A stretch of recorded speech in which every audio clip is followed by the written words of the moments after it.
ពលមកសាជាថ្មីជំនួសការអានសភៅប្រវត្តិសាស្ត្រកម្ពុជាដោយ Michael Vickery ដែលជាអត្ថបទវិភាគនិងបង្រៀននៅក្នុងសាកលវិទ្យាល័យភ្នំវិទ្យាសិល្បៈក៏ដូចជានៅក្នុងមហាវិទ្យាល័យបុរាណវិទ្យាកាលពីមុនយើងអាននៅក្នុងចំណុចមួយទាក់ទងនឹងអវសានសម័យអង្គរនិងពងសាវតារនៃសតវត្សទី14ដល់ទី16បញ្ចប់ត្រឹមចំណុចផុសតាំងនៃពងសាវតារដំបូងនៃសតវត្សទី19អញ្ចឹងនៅជំនេះគឺយើងនឹងអានបន្តអំពីចំណុចនេះទៅទៀតកុំខាតពេលយូរយើងចាប់ផ្ដើមតែម្ដងមានតម្រូវច្បាស់លាស់ជាច្រើននៅក្នុងអត្ថបទពងសាវតារដែលមាននៅដូចជាពងសាវតាររបស់នងនពរតកោកានិងជួនដែលបានបង្ហាញរឿងរ៉ាវមួយចំនួនអំពីអត្ថបទចាស់ៗដែលគេបានចម្លងចេញប៉ុន្តែអត្ថបទទាំងនោះពុំមាននៅសេសសល់ទេជាឧទាហរណ៍ក្នុងសេចក្តីផ្ដាំពងសាវតារនងសរសេរនៅក្នុងឆ្នាំ1818បាននិយាយថាហេតុផលនៃការសរសេរនេះដោយសារពងសាវតារស្ដេចពីសម័យបុរាណរហូតដល់ព្រះអាយកោរបស់ព្រះមហាក្សត្រឯកពង្សសាវរិទ្ធបានបាត់នេះបានន័យថាមានពងសាវតារផ្សេងទៀតមាននៅក្នុងរាជស្ដេចអង្គតំឆ្នាំ1775ដល់1778ដែលជាព្រះអាយកោស្ដេចអង្គច័ន្ទទី3នៅក្នុងឆ្នាំ1818គេមិនដឹងថាអំពីពងសាវតារនោះសូម្បីតែឯកសារដែលគេប្រើដើម្បីចង់ក្រោកស្នាក់ឯនិពន្ធនោះឡើយនៅក្នុងពងសាវតារនងព្រឹត្តិការណ៍ក្រោយពេលសៀមឈ្លានពានលង្វែកក្នុងឆ្នាំ1593ដល់ឆ្នាំ1594បាននិយាយថាពាក់ព័ន្ធនឹងមហាក្សត្រឡើងសោយរាជនៃលង្វែកនេះជាចុងបញ្ចប់នៃសាច់រឿងរបស់គេពីព្រោះព្រះមហាក្សត្រដំបូងនៅគ្រោះរាជនៅលង្វែកឬមួយគ្រាន់តែនិយាយអំពីស្ដេចពាក់ព័ន្ធនោះស្ដេចអង្គច័ន្ទទី1ដែលសគត់នៅក្នុងឆ្នាំ1566មានន័យថាពីមុនមានធ្លាប់មានពងសាវតារមួយនិយាយអំពីស្ដេចអង្គវែកពងសាវតារនេះក៏បាននិយាយដែរថាមហាក្សត្រចុងក្រោយក្នុងផ្នែកនេះបានចេញច្បាប់ដោយយោងលើប្រពៃណីច្បាប់របស់ព្រះអាយកោព្រះអាយកានិងបិតារបស់ទ្រង់នោះក៏បានជាព្រះអង្គច័ន្ទដែរ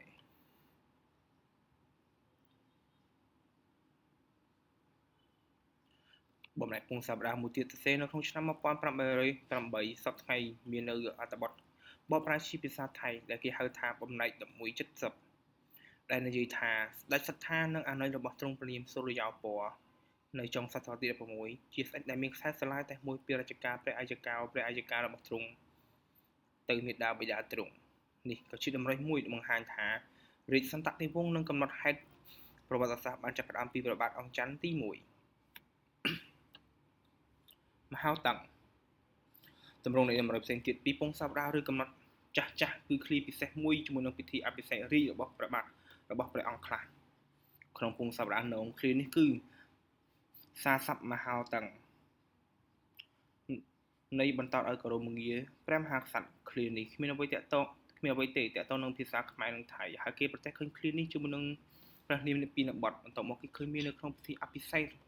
រាជរបស់ព្រះបាទអង្គច័ន្ទទី1ក្នុងសករាជ1457ឬក៏គ្រិស្តសករាជ1535បន្ទាប់មកទៀតឃើញមាននៅក្នុងអភិសេករាជបុត្រាទ្រង់និងព្រះរាជនតាទ្រង់ព្រះនាមបរមរាជាបន្ទាប់ពីព្រះជាខ្មែរសោយរាជឡើងវិញក្រោយរាជធានីលង្វែកបានបែកបាក់ឃ្លានេះមានលេចឡើងជាទៀងទាត់ក្នុងបញ្ជីពាក់ព័ន្ធនឹងពិធីអភិសេករាជរហូតដល់គ្រិស្តសករាជ1738ពេលយើងឃើញឃ្លានេះចុងក្រោយពាក់ព័ន្ធនឹងពិធីអភិសេករាជរបស់ព្រះបាទរាមាធិបតីដែលជារឿយគេហៅទ្រង់ថាព្រះបាទធម្មរាជាឬក៏ធម្មរាជាមានន័យថាមានពងសាវតារសរសេរនៅពាក់កណ្ដាលសតវត្សទី18ដែលប្រើឃ្លាពិសេសនៅក្នុងពិធីអភិសេករាជរបស់ព្រះមហាក្សត្រក្នុងកំណត់ហេតុខ្មែរចាស់ប្រមាណ2ឬ3ទៀតមានឃ្លាប្រហាក់ប្រហែលគ្នានេះដូចជាសាលាចរិតអ៊ីម៉ាលេខ27ចរិតថា1593អ្នកក្សត្រឆ្នាំមកុលអាសាឍថ្ងៃសៅរ៍8កើតពាស័ព្ទមហោតੰហើយក្នុងឃ្លានេះបានសរសេរសម្បោកការបរិច្ឆេទ1523ឬក៏1601ទោះជាមិនច្បាស់ថាជាឯកសារច្បាប់ដើមតែនៅមានឃ្លាថាសាសពុទ្ធមហោតੰមហោរតੰតាមសៅរស់លូវីសធ្វើការកត់សម្គាល់ទៅនឹងពាក្យសម្ហុតិ ក្នុងសាលាច្រកអ៊ីម៉ាលេខ32ពាក្យនេះទំនងប្រហែលតាក់ទងនឹងសៀមកណ្ដាលសម្ពុទ្ធហុតិដែលលោកសដេះបានបកប្រែថាជាពេលជាទីគប់ចិត្តដូច្នេះជាពេលវេលាល្អសម្រាប់អភិសេកព្រះមហាក្សត្រក្រុងរាជជាគួរការចាប់អារម្មណ៍គ្រានេះបានលេចឡើងនៅដើមពងសាវតានីព្រះបាទនៅរាជព្រះបាទនិព្វានបទតែពុំឃើញមានលេចឡើងនៅក្នុងរាជស្ដេចអង្គណាផ្សេងទៀតទេរហូតដល់ព្រះបាទអង្គច័ន្ទទី1សូម្បីស្ដេចសំខាន់ដូចជាព្រះបាទពញាយ៉ាតនិងធម្មរាជាក៏ពុំឃើញមានដែរប្រហែលមានន័យថាពងសាវតាចាប់ផ្ដើមជាមួយព្រះបាទនិព្វានបទរួចបន្តទៅព្រះបាទអង្គច័ន្ទភ្លាមដោយទ្រង់សោយទីបង្គត់នៅក្នុងឆ្នាំ1566និងបន្តរហូតដល់សតវត្សទី17បញ្ហាឈ្លានពានបញ្ហាសង្គ្រាមឈ្លានពានពីសំណាក់សៀមពងសាវតាទាំងអស់ដែលបានចាប់ផ្ដើមពីព្រះបាទនិព្វានបទបាននិយាយថាមានការឈ្លានពានមួយពីសំណាក់ពួកសៀមមកលើអង្គរហើយនៅ20ឆ្នាំក្រោយមកឬលើសពីនេះទៀតមានការឈ្លានពានមួយទៀតសង្គ្រាមលើកទី2នេះពងសាវតាមាននិយាយអំពីរឿងរបស់ព្រះបាទពញាយ៉ាតបញ្ហាចំពោះប្រវត្តិវិទូគឺការបច្ឆេទរវាងសង្គ្រាមទាំងពីរនោះគឺខុសៗគ្នាឧទាហរណ៍មួយចំនួនដូចជាក្នុងពងសាវតារបស់នងសង្គ្រាម2នោះគឺឆ្នាំ1352ដល់1372របស់វាំងជួន1352ដល់1420ក្នុងអំបាខ្សាំគឺ1388ដល់1408ឬក៏1469ដល់1388ឬក៏ផ្សេងទៀតតាមនឹងជាការខុសគ្នាទាំងអស់នេះមានន័យថាអ្នកសរសេរពងសាវតាទាំងអស់នៅដើមសតវត្សទី19ពុំមានកំណត់ហេតុចាស់ទេហើយបានបង្កើតរឿងរ៉ាវតាមប្រពៃណីដែលគេបានឬក៏ប្រហែលតាក់ក្រោមអធិបតេយ្យពងសាវតាសៀមជាការពិតរឿងរ៉ាវនៃការឈ្លានពានដំបូងដែលមានការបរិច្ឆេទឆ្នាំ1352ក្នុងពងសាវតានងនឹងជួននិងពងសាវតាផ្សេងទៀតដែលលើកឡើងការបរិច្ឆេទខុសៗគ្នានោះគឺជាការយល់ច្រឡំពីពងសាវតាអយុធ្យានៅចុងសតវត្សទី18រឿងដើមនោះគឺជាសង្គ្រាមរវាងអយុធ្យាជាមួយនឹងកម្ពុជាប៉ុន្តែកម្ពុជានៅពេលនោះមិនមែនន័យថាជាកម្ពុជាទេកម្ពុជាគឺជាខេត្តមួយនៅឥណ្ឌាតាំងពីសម័យបុរាណហើយឈ្មោះទៅបានទាំងភូមានិងអយុធ្យាយកមកដាក់ជាខេត្តកណ្ដាលនេះជាខេត្តសំខាន់មួយរបស់ប្រទេសនៅសតវត្សទី14ក្រោយមកឈ្មោះនេះត្រូវបានគេច្រឡំថាមានន័យថាជាកម្ពុជារឿងមួយទៀតអំពីសង្គ្រាមរវាងអយុធ្យានិងកម្ពុជាដែលគេយល់ខុសនោះគឺនៅទសវត្សរ៍ឆ្នាំ1380ប្រវត្តិទូទាំងអស់យល់ស្របថារឿងនេះក្នុងពងសាវតាអយុធ្យាមិនពិតទេដូច្នេះការបរិច្ឆេទមួយចំនួនពីការឈ្លានពានរបស់សៀមគឺជាការយល់ច្រឡំរបស់អ្នកនិពន្ធឬការយល់ច្រឡំទៅលើរឿងរ៉ាវពិតមួយក្នុងពងសាវតាអយុធ្យាតើពេលណាជាការឈ្លានពានធំពិតប្រាកដពីសំណាក់អយុធ្យាមកលើអង្គរកំណត់ហេតុប្រពៃណីជាងគេ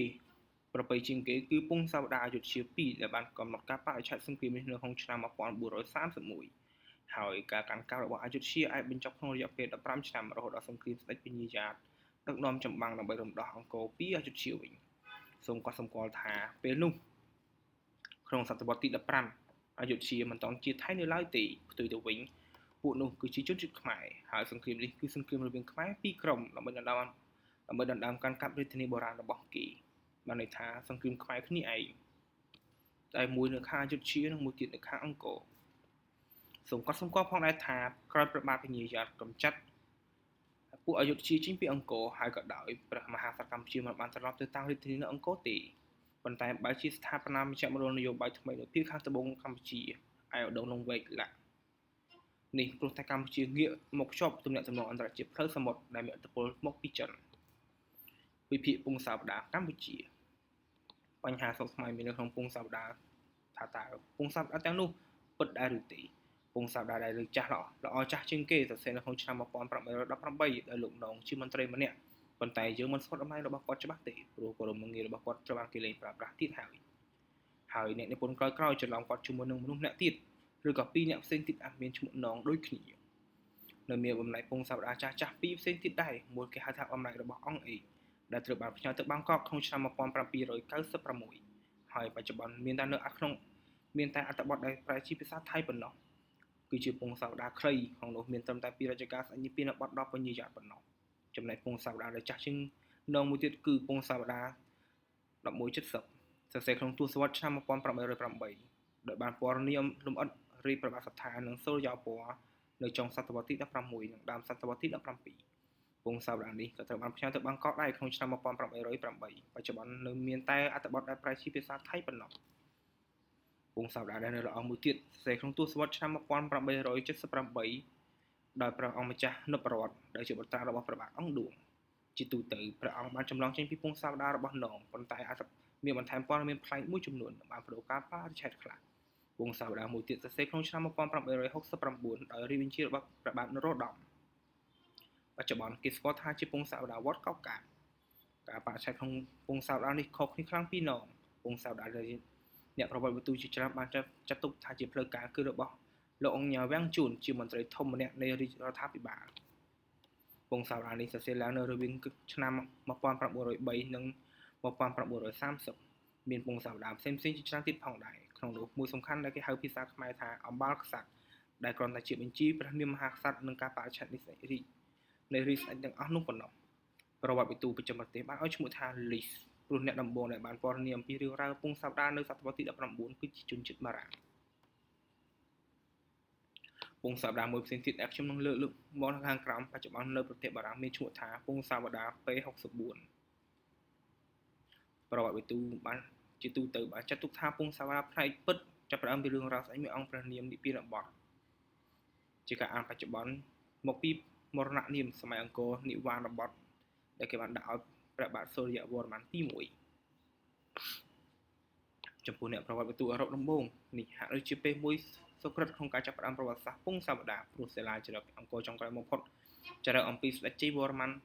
បរមេស្វរៈដែលបានឡើងគ្រងរាជ្យក្នុងឆ្នាំ1327យ៉ាងណាមិញព្រះនាមស្ដេចក្នុងពងសាវតារខុសគ្នាខ្លាំងពីព្រះនាមរបស់ស្ដេចក្នុងសិលាចារឹកអង្គរគ្មានឈ្មោះវរ្ម័នទៀតទេនៅក្នុងពងសាវតារឈ្មោះជាច្រើនមិនដូចឈ្មោះមហាក្សត្របន្តិចណាសោះហើយឈ្មោះខ្លះមើលទៅដូចនឹងឈ្មោះស្ដេចនៅអយុធ្យាជាងឈ្មោះស្ដេចនៅកម្ពុជាក្នុងពងសាវតារមួយចំនួនដូចជានពរតនិងជួនសាច់រឿងពងសាវតារក្នុងផ្នែកដែលគេចាត់ថាជាប្រវត្តិសាស្ត្រនឹងនាំមុខដោយព្រះពងសាវតារបុរាណដែលបានឲ្យបញ្ជីព្រះនាមមហាក្សត្រនិងសកម្មភាពរបស់ពួកទ្រង់កាលពីមុនសម័យពូណនហើយឈ្មោះទាំងនោះក៏ដូចជាចម្លែកខ្លាំងដែរថែមទាំងខុសគ្នាយ៉ាងខ្លាំងទៅនឹងឈ្មោះដែលគេបានស្គាល់តាមរយៈសិលាចារឹកគ្មានឈ្មោះបញ្ចប់ដោយវរ្ម័នទេឈ្មោះចម្លែកទាំងនោះច្រើនដូចនឹងឈ្មោះនៅក្នុងរឿងព្រេងថៃនិងខ្លះទៀតជាឈ្មោះដែលគេបានប្រទះឃើញក្នុងប្រវត្តិសាស្ត្រកម្ពុជាចន្លោះពីសតវត្សទី16 17និង18នេះហាក់ដូចជាអ្នកនិពន្ធពងសាវតារបុរាណបានយកឈ្មោះទីកន្លែងផ្សេងក្នុងសម័យកាលផ្សេងបង្កើតជារឿងដាក់នៅក្នុងសម័យចេនឡានិងអង្គរចំពោះអត្ថបទរឿងព្រេងបុរាណសូមមើលរបស់លោកម៉ាក់ភឿនហើយជាភាសាខ្មែរដោយអ្នកនិពន្ធរស់ចន្ទ្របុត្រនិងអេងសិតមហាបរោះខ្មែរប្រវត្តិវិទូដំបូងបានបដិសេធភ្លាមនៅពងសាវតារបុរាណព្រោះពួកគេស្គាល់ឈ្មោះពិតពីសិលាចារឹកប៉ុន្តែនៅសតវត្សទី14និងទី15ពងសាវតារប្រវត្តិសាស្ត្រដូចជារបស់នងឈ្មោះជាច្រើនប្លែកនិងខុសពីសិលាចារឹកគឺដូចទៅនឹងពងសាវតារបុរាណហើយដើម្បីយើងគួរជឿថាការកាត់ផ្តាច់រវាងពងសាវតាររឿងព្រេងបុរាណនិងពងសាវតារប្រវត្តិសាស្ត្រពិតគឺនៅពាក់កណ្ដាលសតវត្សទី14ព្រោះដោយសារសិលាចារឹកបានបញ្ចប់នៅពេលនោះមិនអាចនិយាយបានទេថាអ្នកនិពន្ធពងសាវតារចាប់ផ្ដើមប្រវត្តិសាស្ត្ររបស់គេនៅពាក់កណ្ដាលសតវត្សទី14ក្នុងគោលបំណងបន្តរឿងរ៉ាវពីសិលាចារឹកចុងក្រោយអ្នកនិពន្ធទាំងនោះមិនបានដឹងអ្វីសោះអំពីសិលាចារឹកឬប្រវត្តិសាស្ត្រអង្គរអ្នកសរសេរពងសាវតារកម្ពុជាមិនបានដឹងអ្វីសោះអំពីសិលាចារឹករហូតដល់ចុងសតវត្សទី19ក្រោយពីបារាំងបានមកចាប់ផ្ដើមអានសិលាចារឹកគំនិតអំពីឈ្មោះនៅរឿងរ៉ាវក្នុងពងសាវតារបុរាណមិនមែនបានមកពីអង្គរទេគំនិតនោះគឺបានមកពីប្រភពផ្សេងព្រះនាមស្ដេចមួយចំនួនក្នុងពងសាវតារបុរាណដូចជាឧទ័យរាជជ័យជេដ្ឋាជាតិជ័យសូរ្យពវៈគឺជាឈ្មោះស្ដេចពិតក្នុងសតវត្សទី17និង18ដោយសារឈ្មោះទាំងនោះខុសគ្នាខ្លាំងពីឈ្មោះពិតមុនសតវត្សទី14នោះមានន័យថាអ្នកសរសេរពងសាវតារបានយកឈ្មោះទាំងឡាយនោះដែលគេស្គាល់ពីប្រវត្តិសាស្ត្រកម្ពុជានៅពេលក្រោយទៅបង្កើតជាប្រវត្តិសាស្ត្រនៃរឿងព្រេងបុរាណ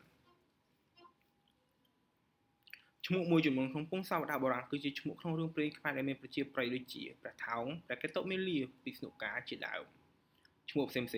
ទៀតហាក់ដូចជាបានមកពីរឿងព្រេងនៅក្នុងប្រទេសថៃ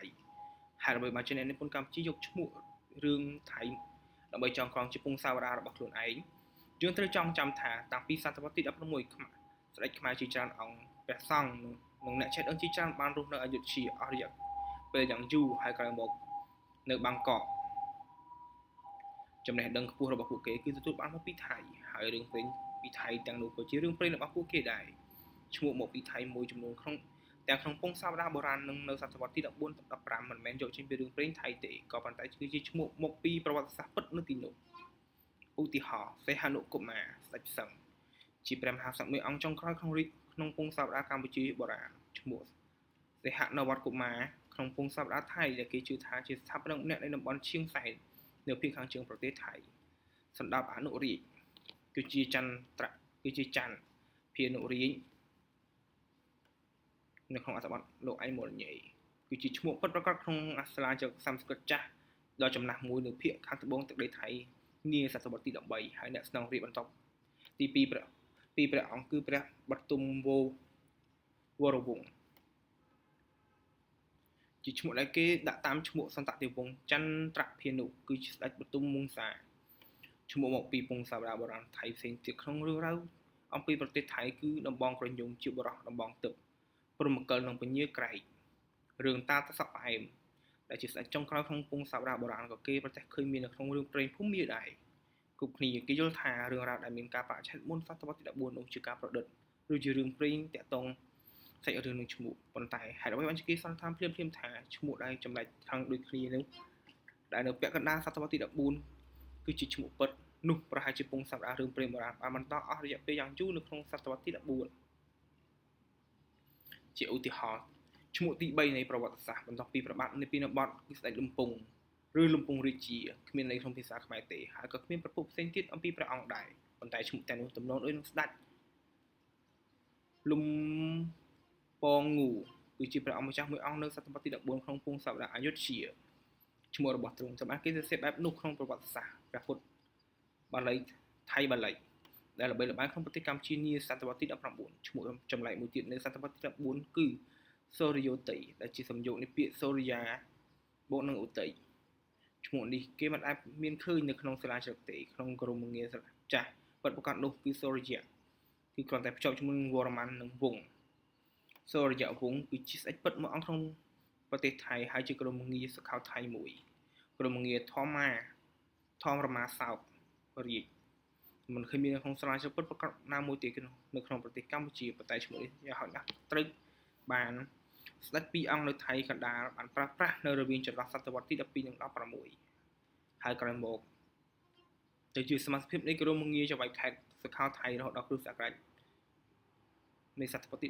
19ឈ្មោះនោះគេក៏មានប្រទះឃើញនៅក្នុងពងសាវតានគរស្រីធម្មរាជនៅថៃភាគខាងត្បូងដែលទ្រង់ជាព្រះអនុរាជរបស់ចន្ទ្រភានុករណីស្ដេចបរមសោករាជឬក៏សករាជគឺជាក្រមងារតួអង្គប្រឌិតមួយយ៉ាងច្បាស់ពាក្យសោករាជពុំមានន័យទេឯពាក្យសករាជ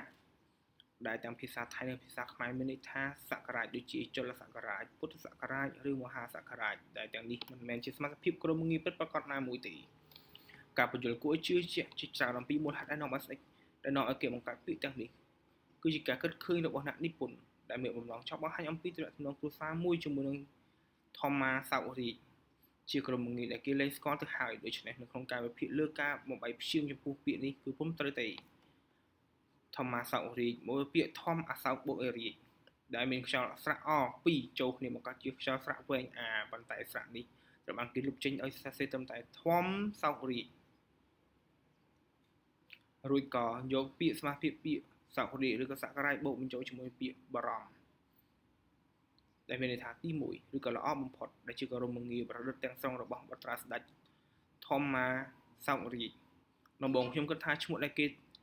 ត្រូវបានគេហៅជាច្រើនក្នុងផ្នែកដែលគេចាត់ទុកថាជាប្រវត្តិសាស្ត្រនៃពងសាវតាកម្ពុជានាសតវត្សទី14 15នោះបានមកពីរឿងព្រេងថៃដោយទៅនឹងឈ្មោះក្នុងរឿងព្រេងពងសាវតាបុរាណខ្មែរដែរនោះក៏ព្រោះតែក្សត្រខ្មែរនិងអ្នកចេះដឹងនៅដើមសម័យសតវត្សទី17ដល់ដើមសតវត្សទី20ទទួលបានការរៀនសូត្រខ្ពស់ពីប្រទេសថៃ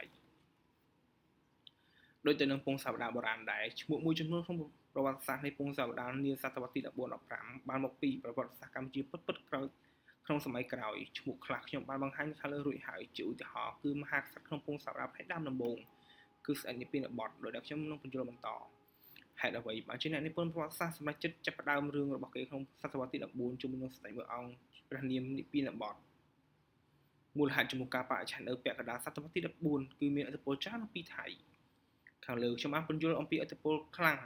ពីសំណាក់ថៃលើអ្នកចិត្តដឹងកម្ពុជានាសតវត្សទី16និង19ហើយនៅចុងសតវត្សទី18រាជវង្សថៃមួយបានដឹកនាំប្រទេសនិងបានបដូររាជធានីពីអយុធយាទៅបាងកកក្នុងឆ្នាំ1782គេក៏បានចាប់ផ្ដើមសរសេរពងសាវតាថ្មីដែរព្រោះគេបានបាត់បង់អត្ថបទចាស់ៗស្ទង់តែទាំងអស់ពងសាវតាថ្មីដំបូងរបស់ថៃចាប់ផ្ដើមរឿងរ៉ាវរបស់គេអំពីការកសាងក្រុងអយុធយានៅក្នុងឆ្នាំ1351និងបាននិយាយថានៅឆ្នាំនោះក្រោយនោះគឺ1352អយុធយាបានវាយអង្គរពេលកម្ពុជាបានចាប់ផ្ដើមសរសេរពងសាវតាថ្មីនៅប្រមាណឆ្នាំក្រោយមកពួកគេបានគិតថាប្រវត្តិសាស្ត្រថ្មីរបស់គេគួរតែចាប់ផ្ដើមក្នុងពេលប្រហែលនឹងពងសាវតាអយុធយាដែរប៉ុន្តែគេគ្មានពងសាវតាចាស់ៗពីពេលនោះដូចឆ្នេះពួកគេត្រូវរឿងមួយចំនួនពួកគេមានពងសាវតាចាស់មុននោះខ្លះអំពីស្ដេចសម័យលង្វែកដែលចាប់ផ្ដើមជាមួយនឹងស្ដេចអង្គច័ន្ទទី1នៅដើមសតវត្សទី16ហើយពួកគេមានរឿងមួយចំនួនអំពីព្រះបាទពញាយ៉ាតដូច្នេះពួកគេក៏យកទ្រង់អង្គច័ន្ទដែលជាស្ដេចដំបូងសម័យលង្វែកជាមួយនឹងមរណនាមពិតព្រះអង្គនិព្វានបទរួចដាក់ទ្រង់ជាស្ដេចដំបូងក្នុងការបើកផ្ដើមពងសាវតាថ្មីនៅសតវត្សទី14បន្ទាប់មកគេបំពេញរយៈពេល200ឆ្នាំដោយយកឈ្មោះប្លែកៗខ្លះយកមកពីថៃខ្លះទៀតយកមកពីវត្តសាស្ត្រកម្ពុជានៅពេលក្រោយខ្លះទៀតដូចជាបរមសពរាជដែលជាឈ្មោះគេប្រឌិតឡើងតែបើឈ្មោះនោះជាឈ្មោះពិតហេតុអ្វីនងចាប់ផ្ដើមពងសាវតារបស់គាត់ក្នុងឆ្នាំ1346មិនមែនឆ្នាំ1351ខ្ញុំនឹងពន្យល់រឿងនេះនៅខាងក្រោមផុសតាំងនៃពងសាវតាមុននៅសម័យលង្វែកមុនសតវត្សទី19មានតម្រុយខ្លះក្នុងអត្ថបទពងសាវតាដែលមានដូចជារបស់លោកនងនពរតកោកាកនិងជួនដែលបានប្រាប់យើងនៅរឿងរ៉ាវអត្ថបទចាស់ជនជាងនោះដែលពួកគេបានចម្លងចេញប៉ុន្តែពុំមានសេសសល់ទេជាឧទាហរណ៍សេចក្តីផ្ដាំក្នុងពងសាវតារបស់នងសរសេរក្នុងឆ្នាំ1818បាននិយាយថាមូលហេតុនៃការសរសេរពងសាវតានេះព្រោះរាជពងសាវតាពីស្ដេចសម័យបុរាណរហូតដល់ព្រះអយ្យកោរបស់ទ្រង់បានបាត់នេះមានន័យថាធ្លាប់មានពងសាវតាមួយទៀតក្នុងរាជស្ដេចអង្គតន់ជាព្រះអយ្យកោរបស់អង្គច័ន្ទទី3ក្នុងរាជពងក្នុងឆ្នាំ1818គេពំដងអំពីពងសាវតានោះឬជាប្រភពឯកសារណាដែលណយគេសរសេរពងសាវតានេះឡើងឡើយក្នុងពងសាវតានងព្រឹត្តិការណ៍ក្រោយពេលសៀមឈៀនពីលង្វែកក្នុងឆ្នាំ1593ដល់1594បាននិយាយថាពាក់ព័ន្ធនឹងមហាក្សត្រដែលសោយរាជនៅលង្វែកនេះជាចុងបញ្ចប់នៃសាច់រឿងរបស់គេពីព្រោះព្រះមហាក្សត្រដំបូងគ្រងរាជនៅលង្វែកឬគ្រាន់តែជានិយាយអំពីស្ដេចពាក់ព័ន្ធនឹងកន្លែងនោះជាស្ដេចអង្គច័ន្ទទី1ដែលសគត់នៅក្នុងឆ្នាំ1566នោះមានន័យថាពងសាវតាមុននងបានចាប់ផ្ដើមសាច់រឿងជាមួយស្ដេចអង្គច័ន្ទពងសាវតានេះក៏បាននិយាយដែរថាមហាក្សត្រចុងក្រោយក្នុងផ្នែកអំពីលង្វែកនេះបានចេញច្បាប់ឲ្យយោងលើប្រពៃណីរបស់ព្រះអយ្យកោអយ្យកានិងបិតារបស់ទ្រង់ហើយព្រះអយ្យការបស់ទ្រង់គឺព្រះបាទអង្គច័ន្ទបំណែកពងសាវតាមួយទៀតផ្សេងនៅក្នុងឆ្នាំ1808ដែលសប្តាហ៍ថ្ងៃមានតែអត្ថបទបកប្រែជាភាសាថៃប៉ុណ្ណោះគេហៅថាបំណែក1170ដែលនិយាយថាស្ដេចសត្ថានិងព្រះអនុជរបស់ទ្រង់ព្រះនាមសូរយ៉ោពណ៌គឺជាស្ដេចអ្នកក្នុងខ្សែស្រឡាយពីរាជការព្រះអយ្យកោទ្រង់ទៅមេដាបិតាទ្រង់នេះក៏ជាតម្រុយមួយបង្ហាញថារាជសន្តតិវង្សនៅកំណត់ហេតុប្រវត្តិសាស្ត្រចាប់ផ្ដើមពីព្រះបាទអង្គច័ន្ទទី1ដែលជាព្រះអយ្យកោរបស់ទ្រង់សត្ថានិងសូរយ៉ោពណ៌នេះជាផុសតាំងថាពងសាវតាចាស់ក្នុងប្រទេសកម្ពុជាមុននងគឺមានតែពងសាវតាស្ដេចសម័យលង្វែកប៉ុណ្ណោះដែលចាប់ផ្ដើមក្នុងសតវត្សទី16គ្មានពងសាវតាស្ដេចសម័យអង្គរមុនសតវត្សទី16ទេផុសតាំងដែលបញ្ជាក់ថាស្ដេចនិព្វានបទនាសតវត្សទី14ត្រូវបានគេឆ្លៃឡើងពីស្ដេចអង្គច័ន្ទនិព្វានបទដែលសគត់ក្នុងឆ្នាំ1566ឥឡូវនេះខ្ញុំសូមលើកព័ត៌មាននៃបំណែកទឹកតាំងមួយទៀតអំពីទំនាក់ទំនងរវាងស្ដេចអង្គច័ន្ទទី1និងពងសាវតាមុននងដែលចាប់ផ្ដើមពីស្ដេចសម័យលង្វែកក្នុងមេរៀនមុនខ្ញុំបានកត់សម្គាល់អំពីសារៈសំខាន់នៃឆ្នាំសប្តាហ៍ឆ្នាំក្នុងពងសាវតានិងអបាលក្សត្រនិព្វានបទបានចាប់ផ្ដើមក្នុងគ្រងរាជក្នុងឆ្នាំឆ្កែនិងសគត់ក្នុងឆ្នាំខ្លាទោះជាយ៉ាងណាក្តីការបរិច្ឆេទក្នុងបញ្ជីអបាលក្សត្រយឺតជាង36ឆ្នាំពងសាវតាមួយទៀតនៅមួយច្បាប់ដើមនៅប៉ារីសដែលគេស្គាល់ថាជាពេ64ជាឆ្នាំរបស់ទ្រង់និព្វានបទក៏ជាឆ្នាំឆ្កែនិងខ្លាដែរប៉ុន្តែរយៈពេល120ឆ្នាំក្រោយនងក្នុងពងសាវតាទាំងនោះអំពីស្ដេចអង្គច័ន្ទទី1នាសតវត្សទី16ក៏មានគំនិតមួយដែលថាព្រះអង្គសោយរាជក្នុងឆ្នាំឆ្កែដែលបានបង្ក្រាបពួកឧទាមកនទ្រង់ក៏សគត់នៅក្នុងឆ្នាំខ្លាគឺឆ្នាំ1566ដូច្នេះខ្ញុំសូមធ្វើសំណើថាពេលនងសរសេរពងសាវតារបស់គាត់ចង់ចាប់ផ្ដើមពីសតវត្សទី14ដែលនៅពេលនោះគាត់គ្មានព័ត៌មានពិតប្រាកដដើម្បីសរសេរហើយគាត់បានបង្ខិតរាជស្ដេច អង្គច័ន្ទថយមកត្រឹមសតវត្សទី14នៅបានបំពេញចន្លោះនៅសតវត្សទីនៅឆ្នាំ1346រហូតអស់រាជអង្គច័ន្ទពិតប្រាកដហើយយកឈ្មោះរឿងព្រេងក្នុងពងសវតាបុរាណនិងប្រវត្តិសាស្ត្រកម្ពុជាសម័យក្រោយមកប្រើអ្នកនពន្ធអបាលក្សត្រនិងប៉េ64ក៏បានធ្វើដូច្នេះដែរក៏ប៉ុន្តែបានជ្រើសរើសការបច្ចេកខុសគ្នាដើម្បីចាប់ផ្ដើមរឿងរបស់គេនេះជាផុសតាងចម្បងដែលថាពួកគាត់គ្មានកំណត់ហេតុពិតក្នុងសតវត្សទី14និង15ធ្វើឲ្យបានមានឥទ្ធិពលពីពងសវតាថ្មីរបស់ថៃនិងនង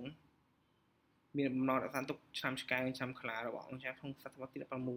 ដូច្នេះគាត់មិនបានចាប់ផ្ដើមពងសវតាស្ដេចនាងពិណបតនៅសតវត្សទី14របស់គាត់នោះទេក្នុងឆ្នាំ1351បានទេពេលនោះជាឆ្នាំពងសវតាថៃចាប់ផ្ដើមការបច្ឆេទប្រវត្តិសាស្ត្រអយុធ្យា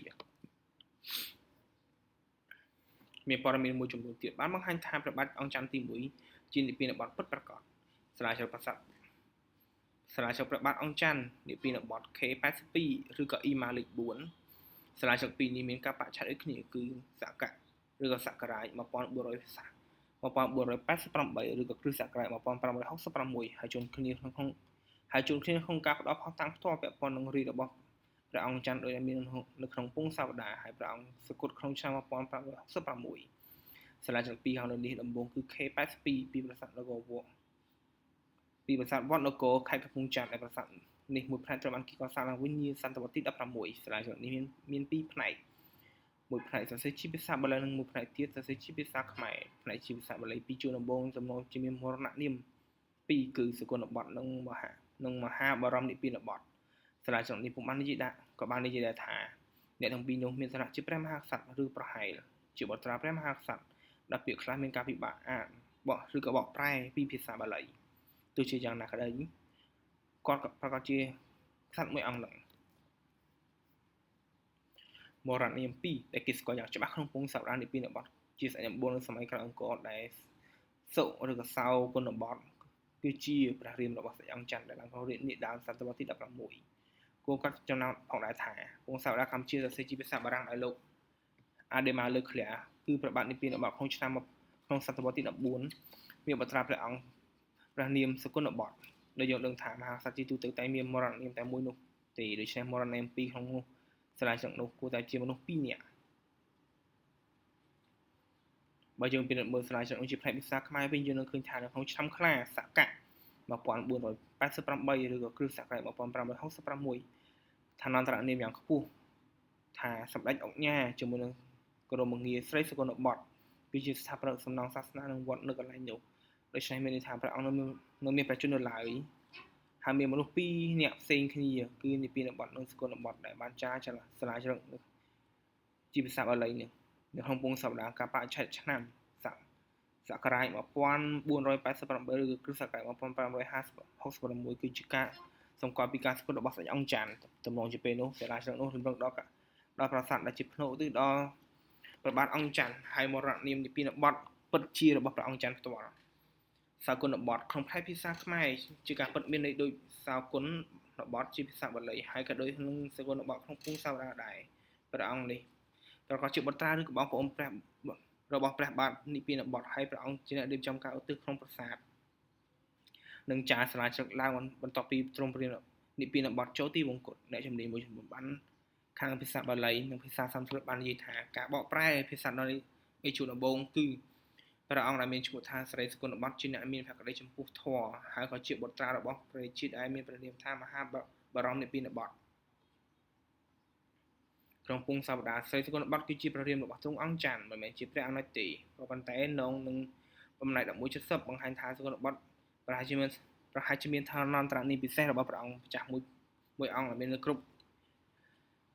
រាជស្ដេចឬក៏គ្រប់ជំនាន់ដូច្នេះព្រះរាមរបស់អង្គច័ន្ទនិងបុត្រារបស់ទ្រង់ជួនកាលបានយកព្រះនាមនេះដែរក្នុងពងសវតារបស់នងមានព្រះអង្គម្ចាស់ជាច្រើនដែលត្រូវបានគេហៅថាសកុណបទរហូតដល់សតវត្សទី18ពាក្យនេះប្រកាសជាមានឋានន្តរនាមក្នុងរាជមិនមែនជាមរណនាមទេស្រាវជ្រាវ2ដែលមានព័ត៌មានទាក់ទងនឹងរឿងខាងលើគឺស្រាវជ្រាវលេខ4ដែលគេហៅថាស្រាវជ្រាវថ្មីអង្គរវត្ត EMA លេខ4ស្រាវជ្រាវនេះជ្រើសឡើងឲ្យមន្ត្រីម្នាក់បានរំលឹកអំពីសំណង់ប្រាសាទសំណង់ព្រះវិហារមួយដែលបានស្ថាបនាក្នុងឆ្នាំខ្លា នៃគ្រិស្តសករាជ1566រយៈពេលនៃការសាងសង់សំណង់នេះបើដឹងថាពីឆ្នាំទុនសាយស្វ័យអង្គញាអង្គទៅដល់ឆ្នាំខ្លះអ្នកអង្គញាត្រីត្រង់និព្វានក្រុមងារអ្នកព្រះអង្គការភាគច្រើនប្រហែលជានិយាយដល់មនុស្សក្នុងរាជវង្សពងសកលកម្ពុជាបានប្រើពាក្យព្រះរាជអង្គការមានន័យថាស្ដេចឡើងគ្រងរាជតាមប្រភពរបាយការណ៍នៅអឺរ៉ុបនាសតវត្សទី16បង្ហាញថាអ្នកព្រះចៅអង្គការពេលនោះគឺជាក្រុមងាររបស់ព្រះមហាក្សត្រដែរពាក្យព្រីត្រាក់មានន័យថាប្រព្រឹត្តដូច្នេះក្រុមងារព្រះអង្គការត្រីនិព្វានប្រហែលជាទ្រង់ស្ដេចយងទៅកាន់និព្វាននេះជាការសមហេតុផលឲ្យយើងគិតថាព្រះអង្គជាមនុស្សតែមួយដូចនឹងនិព្វានបត់ដែលបានយាងទៅនិព្វានក្នុងសាលាជ្រឹកនគរវត្ត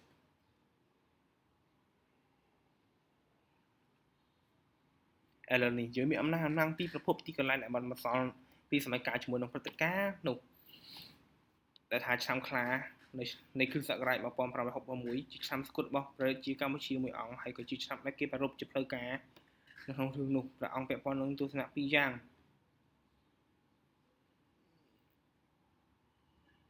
យាងទៅនិព្វានសាលាជ្រឹកនោះអំណាចដំបូងគេនៃព្រឹត្តិការណ៍ទាំងឡាយក្នុងភូមិសាវតាកម្ពុជាហើយសាលាជ្រឹកនោះនៅតែឲ្យការគ្រប់គ្រងច្រើនក្នុងបញ្យល់បកស្រាយលម្អិតតាក់ទងនឹងការវិភាគអត្ថបទភូមិសាវតាថារាជនិព្វានបទស្ថិតនៅក្នុងពាក់កណ្ដាលសតវត្សទី16ឬច្រើនជាងពាក់កណ្ដាលសតវត្សទី14សរុបសេចក្តីមកខ្ញុំនិយាយជារួមឡើងវិញថា1នៅពេលគេសិភូមិសាវតាកម្ពុជាដំបូងនាសតវត្សទី19ភូមិសាវតាទាំងនោះទទួលឥទ្ធិពលមកពីភូមិសាវតាថៃថ្មីដែលសរសេរនៅរវាងឆ្នាំ1995ដែលបានចាប់ផ្ដើមរឿងរ៉ាវរបស់គេក្នុងឆ្នាំ1351 2កម្ពុជាពុំតមានកំណត់ហេតុចាស់ឬពងសាវតាដែលនិយាយអំពីអតីតកាលឆ្ងាយដូចនេះទេមានតែពងសាវតាព្រះរាជាសម័យលង្វែកដែលចាប់ផ្ដើមជាមួយព្រះបាទអង្គច័ន្ទក្នុងសតវត្សទី16អ្នកសរសេរពងសាវតាបានយកព្រះរាជាដំបូងពីពងសាវតាសម័យលង្វែកគឺព្រះបាទអង្គច័ន្ទហើយបានឆ្នៃព្រះអង្គជាព្រះរាជាដំបូងនៃពងសាវតាថ្មីដែលចាប់ផ្ដើមពីសករាជពីសតវត្សទី14 4ផុសតាងថាអង្គច័ន្ទជានិព្វានបទនោះដែរគឺនៅក្នុងសាលាជ្រឹក K82 និងអ៊ីម៉ាលេខ4 5មូលហេតុឯពងសាវតាកម្ពុជាចាប់ផ្ដើមក្នុងឆ្នាំ1341មិនមែនជាឆ្នាំ1351ដោយពងសាវតាយុធ្យាគឺដោយសារតែការបរិច្ឆេទឆ្នាំរបស់ព្រះអង្គច័ន្ទគឺនៅក្នុងឆ្នាំឆ្កែនិងឆ្នាំខ្លាហើយឆ្នាំទាំងពីរនេះគឺជាឆ្នាំឆ្កែហើយឆ្នាំខ្លាគឺជាឆ្នាំដែលបានបន្សល់ទុកព្រះបាទនិព្វានបទនាសតវត្សទី14ខាងក្រោមនេះជាការប្រៀបធៀបសាច់រឿងពងសាវតាមួយចំនួនជាមួយនឹងសេចក្តីសន្និដ្ឋានរបស់ខ្ញុំចំពោះរឿងរ៉ាវពិតនៅខាងចុងនៃតារាង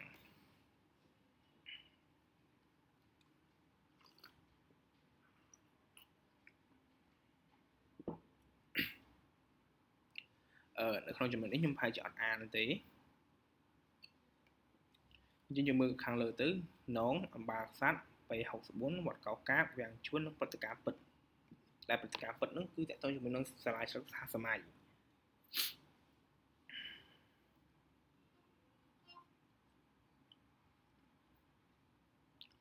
បន្តអំពីរជ្ជកាលព្រះបាទអង្គច័ន្ទ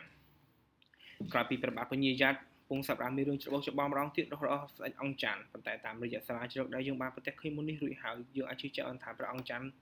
គឺជានិព្វានបទគឺជាព្រះមហាក្សត្រពិតប្រាកដមួយអង្គដែលបានសោយទីបង្គោលក្នុងគ្រិស្តសករាជ1566មានផុសតាងល្អផ្សេងទៀតអំពីព្រះអង្គគឺសាសនទូតប៉ូទុយហ្គាល់ឈ្មោះ Gaspar da Cruz ដែលបានមកកាន់កម្ពុជានៅក្នុងគ្រិស្តសករាជ1555រហូតដល់1557ក៏បានសរសេរថាព្រះរាជាគង់នៅលង្វែកហើយព្រះអង្គគ្រងរាជគឺជាព្រោះព្រះរាជាគង់នៅលង្វែកហើយព្រះអង្គគ្រងរាជព្រោះប្រជានុរាស្ត្របះបោរប្រឆាំងនឹងព្រះរាមទ្រង់ដែលសោយរាជហើយព្រះអង្គបានបង្ក្រាបពួកបះបោរទាំងនោះហើយទើបព្រះរាមទ្រង់ប្រទាននគរឲ្យទ្រង់ដឹកនាំការបះបោរនេះប្រកាសជាហេតុការណ៍មួយដែលនៅក្នុងពងសាវតាឲ្យឈ្មោះថាការបះបោររបស់ស្ដេចកនហើយពងសាវតាបាននិយាយថាស្ដេចកនធ្វើគុតព្រះរាមរបស់ស្ដេចអង្គច័ន្ទគឺព្រះបាទសុគន្ធបុត្រ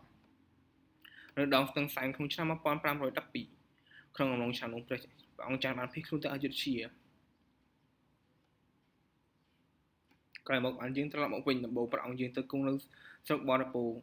រក្នុងឆ្នាំ1528 ទ្រង់ក៏យាងទៅកាន់នោះវែកគេមិនអាចដឹងច្បាស់ទេថារឿងរ៉ាវស្អិចកលព្រោះមានរឿងជាច្រើនអំពីក៏រឿងខ្លះថាស្អិចកលគង់នៅភាគខាងកើតប្រទេសកម្ពុជាឯខ្លះទៀតថាគង់នៅពោធិ៍សាត់ហើយមានរឿងរ៉ាវផ្សេងទៀតស្អិចកលមកពីស្រុកសៀមយើងគ្រាន់តែអាចដឹងថាក្នុងអំឡុងពាក់កណ្ដាលទី1នៃសតវត្សទី16មានការបាក់បោយ៉ាងធំប្រឆាំងរាជវង្សជាលទ្ធផលព្រះបាទអង្គច័ន្ទបានឡើងគ្រងរាជ្យក្រោយមកទៀតមានការវិលុកពីសំណាក់សៀមក្នុងឆ្នាំទុនស័យឆ្នាំ1555ក្រោមការដឹកនាំរបស់ពញាអង្គពងសាវតាខ្លះថាទ្រង់គឺជាព្រះអង្គម្ចាស់ខ្មែរដែលបានយាងទៅគង់នៅក្នុងអយុធ្យានាសតវត្សទី15-16មានរឿងរ៉ាវមួយចំនួនទៀតអំពីព្រះអង្គម្ចាស់ខ្មែរដែលបានយាងទៅអយុធ្យាហើយដោយសារតែមានវប្បធម៌ខ្មែរនៅអយុធ្យាសាលាចក្រដំបូងក្នុងសម័យថ្មីបាទដែលគេបានអានហើយអត្ថន័យសាលាចក្រអាចកំណត់បានយ៉ាងពេញលេញនោះគឺសាលាចក្រដែលនឹងចម្លាក់ក្រឡោតទៀតនៅប្រាសាទអង្គរវត្តហើយលោកសលេះបានយកទៅបោះពុម្ពនៅក្នុងឆ្នាំ1962សាលាចក្រនោះបានអាងថានៅលើជញ្ជាំង2មានចម្លាក់ក្រឡោតទៀតដែលមិនទាន់ស្ថាបនារួចរាល់ពីសម័យដែលគេបានកសាងប្រាសាទហើយត្រូវបានគេសាងបង្ហាញនៅក្នុងឆ្នាំ1546និងឆ្នាំ1564ឬក្នុងរវាងឆ្នាំទាំងពីរនោះដោយព្រះរាជាមួយអង្គឬក៏ពីរអង្គដែលបានយករមងាទ្រង់មាននៅក្នុងសាលាចក្រនោះយោងតាមលោកសលេះក្រមងាទាំងនោះមិនអាចប្រាប់ឲ្យយើងដឹងពិតប្រាកដទេថាតើមានស្ដេចមួយអង្គឬពីរអង្គដែលបានពាក់ព័ន្ធទោះក្រមងាទាំងនោះខុសគ្នាប៉ុន្តែក្រមងាមួយអាចជាកំណត់នៃក្រមងាមួយទៀតក្រមងាទាំងនោះមានដូចខាងក្រោមឆ្នាំ1546ព្រះបាទបរិយាអង្គការបរមរាជាធិរាជរាមាធិបតីបរមចក្រពត្តិរាជនៅឆ្នាំ1564